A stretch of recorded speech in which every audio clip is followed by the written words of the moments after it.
आज की इस वीडियो में हम लोग पढ़ेंगे इंटरनेट टर्मिनोलॉजी के बारे में।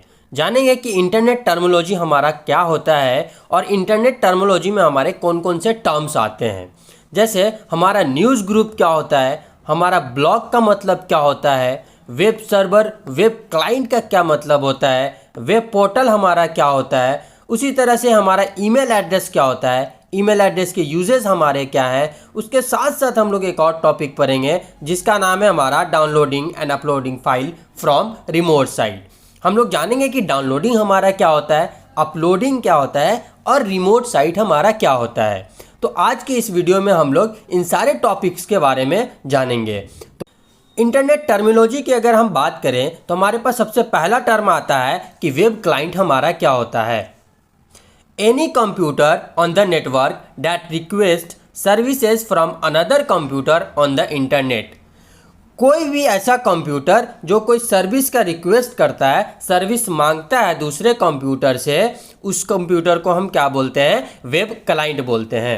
छोटा सा एग्जांपल है, जैसे आप किसी बैंक में जाते हैं और कोई फैसिलिटी आप अगर मांगते हैं बैंक से, तो आप क्या कहलाएंगे, क्लाइंट कहलाएंगे। इसी तरह से अगर आप ऑनलाइन माध्यम से कोई चीज़ रिक्वेस्ट करते हैं तो वहाँ पे आप क्या कहलाएंगे, वेब क्लाइंट कहलाएंगे।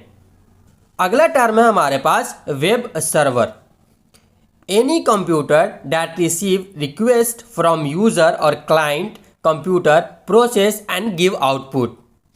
अब ऐसा कंप्यूटर जो क्लाइंट को रिक्वेस्ट किया है, उस रिक्वेस्ट को एक्सेप्ट करे, उसको प्रोसेस करके वो जो चीज़ मांग रहा है वो उसको प्रोवाइड करे, तो वैसे कंप्यूटर को हम क्या बोलते हैं, वेब सर्वर बोलते हैं। एग्जाम्पल के तौर पे आप बैंक गए, बैंक में आपके सामने कैशियर बैठा हुआ था, ठीक है। आप गए, उसको बोले कि भाई 500 रुपया हमको निकालना है। आपने उसको रिक्वेस्ट किया 500 रुपया लेने के लिए।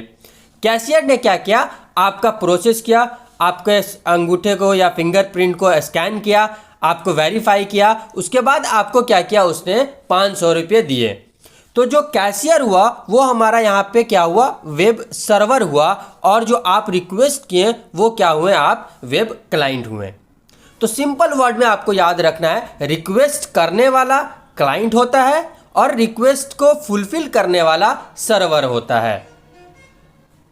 आगे चलते हैं, वेब पोर्टल हमारा क्या होता है। A website or service that offers resources such as email, search engine, forum, etc। एक ऐसा वेबसाइट या ऐसा सर्विस है जो आपको कुछ चीज़ें प्रोवाइड करता है, जैसे ईमेल की फीचर प्रोवाइड करता है ना, सर्च इंजन आपको प्रोवाइड करता है। तो ऐसे पोर्टल को हम क्या बोलते हैं, वेब पोर्टल बोलते हैं। सिंपल याद रखिएगा, जो आपको कुछ सर्विसेज प्रोवाइड करती है, जैसे ईमेल का सर्विस है, सर्च इंजन जैसे गूगल हमारा है उसका सर्विसेज आपको प्रोवाइड करती है, फोरम्स की सर्विसेज प्रोवाइड करती है, तो ऐसे सर्विस प्रोवाइडर को हम क्या बोलते हैं, वेब पोर्टल बोलते हैं। अगला टर्म है हमारे पास blog. A web page that serves as a public accessible personal diary for an individual। ये क्या, हमारा एक इंडिविजुअल डायरी है आपका ऑनलाइन, जिसमें आप क्या करते हैं, अपने इंफॉर्मेशन को दूसरे लोगों के साथ शेयर करना चाहते हैं, तो उस चीज़ को हम क्या बोलते हैं, ब्लॉग बोलते हैं। सपोज कीजिए जैसे मैं कंप्यूटर पर आता हूं, तो मैं क्या कर सकता हूं, मेरे पास जो नॉलेज है वो मैं ब्लॉग के थ्रू दूसरे लोगों को आसानी से पहुंचा सकता हूं। दूसरे लोग क्या कर सकते हैं, उसको आसानी से एक्सेस करके उससे बेनिफिट उठा सकते हैं। Author of the blog is known as blogger, और जो ऑथर होता है ब्लॉग का उसको हम क्या बोलते हैं, ब्लॉगर बोलते हैं। Action of writing blog is known as blogging, और जो ब्लॉग लिखता है उस एक्शन को हम क्या बोलते हैं, ब्लॉगिंग बोलते हैं। तो याद रखिएगा, तीनों अलग अलग चीज़ें हैं, blog, blogger and blogging. Blog क्या होता है, जिसपे आप कोई चीज़ लिखते हैं, जैसे डायरी आपका है ना। ब्लॉगर क्या होता है, लिखने वाला, जो डायरी लिख रहा है वो ब्लॉगर होगा। ब्लॉगिंग क्या होता है, जिस हिसाब से वो डायरी लिख रहा है उस प्रोसेस को हम क्या बोलते हैं, उस एक्शन को हम क्या बोलते हैं, ब्लॉगिंग बोलते हैं। तो डायरी के एग्जांपल से आप इसको याद रख सकते हैं। अगला टर्म है हमारे पास news group. News group is an internet discussion forum where groups of user with common interest gather to discuss. यह हमारा क्या होता है, एक ऑनलाइन या इंटरनेट के माध्यम से डिस्कस करने वाला एक ग्रुप होता है यूज़र्स का, जिसमें सेम इंटरेस्ट के लोग आपस में एक साथ किसी भी टॉपिक पे जो इनका टॉपिक ऑफ इंटरेस्ट है उस पर डिस्कस करते हैं, आपस में नॉलेज शेयर करते हैं। ऐसे ग्रुप को हम क्या बोलते हैं, न्यूज़ ग्रुप बोलते हैं। एग्जाम्पल है आपका जैसे कोला है हमारा, जहाँ पे हमारा क्या होता है, जो लाइनक्स हमारा ऑपरेटिंग सिस्टम है उसके बारे में वहाँ पे इंफॉर्मेशन अनाउंस होती है, उसके बारे में लोग अपना अपना नॉलेज जो है वो शेयर करते हैं और उस ग्रुप के जो लोग हैं उस नॉलेज को एक्सेस करते हैं। अगला टर्म है हमारे पास email address. An email address is a designation for an electronic mail box that sends and receive messages known as email. यह हमारा क्या है, एक इलेक्ट्रॉनिक मेल बॉक्स है जिसका काम क्या है, मैसेज को सेंड करना और मैसेज को रिसीव करना। जैसे पहले के ज़माने में क्या होता था, कबूतर का इस्तेमाल किया जाता था, है ना, जो कबूतर से क्या किया जाता था, चिट्ठी पहुंचाया जाता था। उसी तरह से आज के दौर में हमारा ईमेल एड्रेस है जिसका काम क्या होता है, हम मैसेज को भेज सकते हैं और रिसीव कर सकते हैं।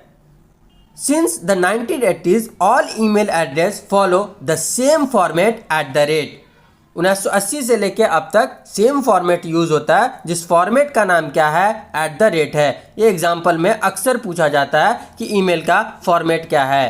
ठीक है, एग्जाम्पल आप देख सकते हैं, जैसे ये हमारा क्या है, एग्जाम्पल है।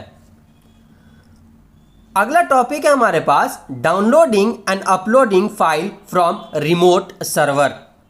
The term downloading and uploading are generally used while browsing the internet। ये जो टर्म है ये जनरली कब इस्तेमाल होता है, जब आप इंटरनेट का इस्तेमाल कर रहे होते हैं तब इसका हमारा क्या होता है, यूज़ होता है, जनरली यूज़ किया जाता है।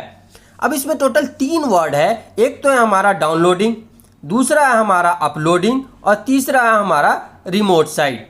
तो एक एक करके इन तीनों चीज़ के बारे में जानते हैं। सबसे पहले हम जान लेते हैं डाउनलोडिंग क्या होता है। रिसीविंग डेटा और file from internet to your computer और डिवाइस नोन एज डाउनलोडिंग। अगर आप इंटरनेट से कोई भी चीज़ डाउनलोड कर रहे हैं अपने कंप्यूटर में या अपने डिवाइस में, तो इस प्रोसेस को क्या बोलते हैं, हम डाउनलोडिंग बोलते हैं। प्रोसेस ऑफ सेंडिंग डेटा और file from your computer to remote location computer on the internet. अगर आप कोई फाइल है ना, या फिर कोई आपका मैसेज है, इमेज है, अगर आप अपने कंप्यूटर से इंटरनेट पे किसी दूसरे कंप्यूटर में भेज रहे हैं तो वो हमारा क्या होता है, अपलोडिंग होता है। अगर आप इंटरनेट से कोई चीज़ डाउनलोड कर रहे हैं दैट इज़ डाउनलोडिंग। अगर इंटरनेट से आप कोई चीज़, इंटरनेट पे आप कोई चीज़ भेज रहे हैं तो वो क्या होता है, हमारा अपलोडिंग।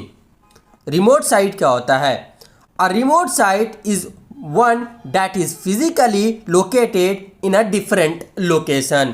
रिमोट साइट हमारा क्या होता है, एक ऐसा कंप्यूटर है जो फिजिकली किसी दूसरे लोकेशन पे रखा हुआ है, लेकिन आप आराम से क्या कर रहे हैं, उसको इंटरनेट के माध्यम से एक्सेस कर पा रहे हैं। ऐसे कंप्यूटर को हम क्या बोलते हैं, रिमोट साइट बोलते हैं। क्लियर है।